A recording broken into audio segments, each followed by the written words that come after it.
Con el paso del tiempo, la pena capital se ha visto en decadencia. En la mayoría de países a nivel global se viene fomentando desde hace décadas un mensaje que pregona la preservación de la vida. En el puñado de países que deciden seguir adelante con esta práctica, se recurre normalmente a métodos considerados más humanitarios, como la clásica inyección letal. Sin embargo, hoy hablaremos sobre uno de los métodos más reconocidos, humillantes y grotescos que existieron en el mundo, la reconocida guillotina francesa. Pero, ¿alguna vez te preguntaste cuánto tiempo puede permanecer viva una persona luego de pasar por la guillotina? Quédate hasta el final para averiguarlo.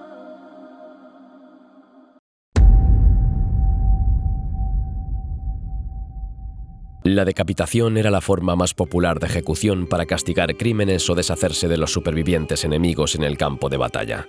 Este método no era exclusivo de ninguna civilización, porque era una forma rápida y fácil de acabar con la vida de una persona. Por eso, se utilizó en diversas civilizaciones como la griega, la japonesa o la romana, aunque por ninguna de ellas se la recuerda tanto como por la francesa.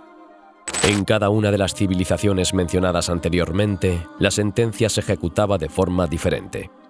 En Grecia y Roma, perder la cabeza era una muerte honorable, era un castigo exclusivo para gente importante. Si pertenecías a los rangos más bajos dentro de los círculos sociales más altos, posiblemente recibirías una ejecución con un hacha.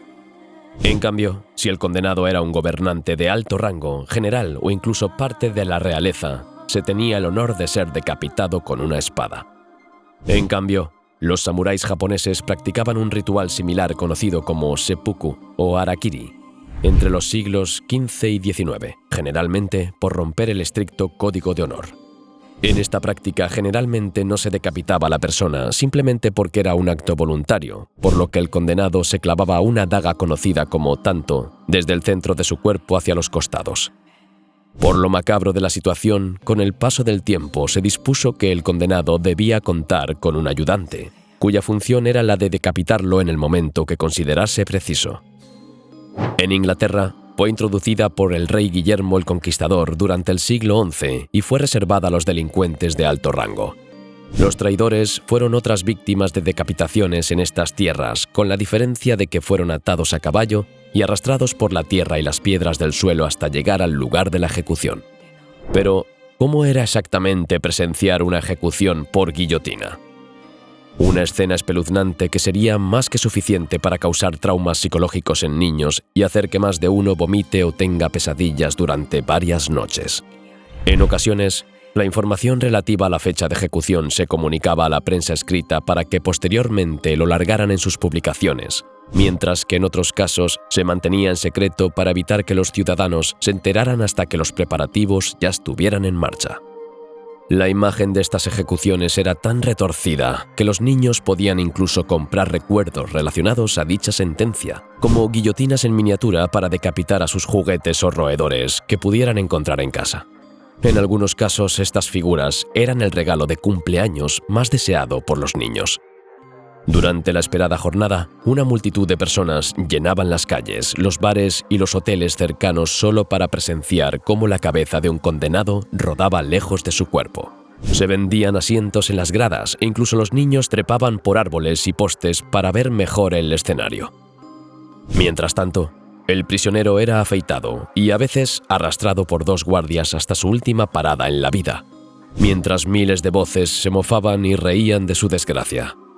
Una vez que la base de la guillotina fuese alcanzada, era obligado a tumbarse sobre ella para ser atado de modo que la afilada hoja de la máquina pudiera hacer un corte limpio. Cuando se bajaba la guillotina, la cabeza se separaba rápidamente del cuerpo y caía en una cesta. El verdugo era entonces admirado por su trabajo, y si no había otra pobre alma siguiente en la fila esperando su sentencia, todo había terminado. Sin embargo, en muchos escenarios un solo golpe de uno de estos objetos afilados no era suficiente para separar la cabeza del resto del cuerpo. Si el ángulo de corte estaba desviado, la fuerza no era suficiente, o si el filo estaba gastado, la hoja del hacha no sería capaz de atravesar todos los músculos y huesos del cuello, dejando al pobre ser humano al borde de la muerte y causándole un dolor insufrible, esperando mientras el golpe final que acabaría con su agonía. Esto era tan común que los prisioneros rogarían ser los primeros en subir con el verdugo para reducir el riesgo de sufrimiento provocado por el desgaste de la hoja. Por todas estas razones, el cirujano francés Joseph Ignace Guillotin planteó la idea de crear un nuevo dispositivo más eficaz en evitar sufrimientos innecesarios, algo que decapitaría al convicto tan rápido que ni lo sentiría. Sin embargo, nadie le prestó atención. A pesar de estar en contra de las ejecuciones, pidió al doctor Antoine Louis que diseñara esta maquinaria para él y más tarde confiaría su fabricación al alemán Tobias Schmidt. Juntos llevaron a cabo pruebas en cadáveres y ovejas para testear su funcionamiento. El nombre con el que hoy la conocemos viene entonces de su creador, que por mucho tiempo renegó del mismo e incluso pidió, sin éxito, que se cambiase. Pero, ¿cómo se pudo corroborar si los condenados aún seguían con vida? En 1879, un hombre llamado Monsieur Théotin Prunier, que fue condenado a la guillotina, permitió que 3 médicos franceses interesados en comprobar si los cerebros de los decapitados seguían conscientes tras una decapitación asistieran a su ejecución. Luego de la decapitación, el grupo de médicos lo recogió lo más rápido posible y mediante gritos, alfileres, amoníaco bajo la nariz o incluso fuego, intentó obtener una respuesta de la cabeza. Como resultado, solo pudieron notar una mirada de asombro. Según las investigaciones actuales que tenemos sobre las funciones del cerebro humano, existe la posibilidad de que una pequeña cantidad de conciencia, aunque sea durante unos segundos, se mantenga incluso en las cabezas despojadas de sus cuerpos. La gente ha hablado de observaciones hechas por médicos como Gabriel Bourrier, que describen cómo después de decapitar a un prisionero y pronunciar su nombre, el prisionero le miró fijamente. Otros cuentan historias sobre cabezas que cambian sus expresiones faciales durante unos 30 o 40 segundos, otros que parpadearon o incluso que intentaron pronunciar palabras. Todas estas historias son posiblemente exageradas, ya que es más probable que se trate de movimientos involuntarios de los músculos faciales, aunque por la dificultad ética de realizar experimentos en seres humanos es incomprobable. ¿Quieres conocer el impresionante caso de la última persona ejecutada por la guillotina?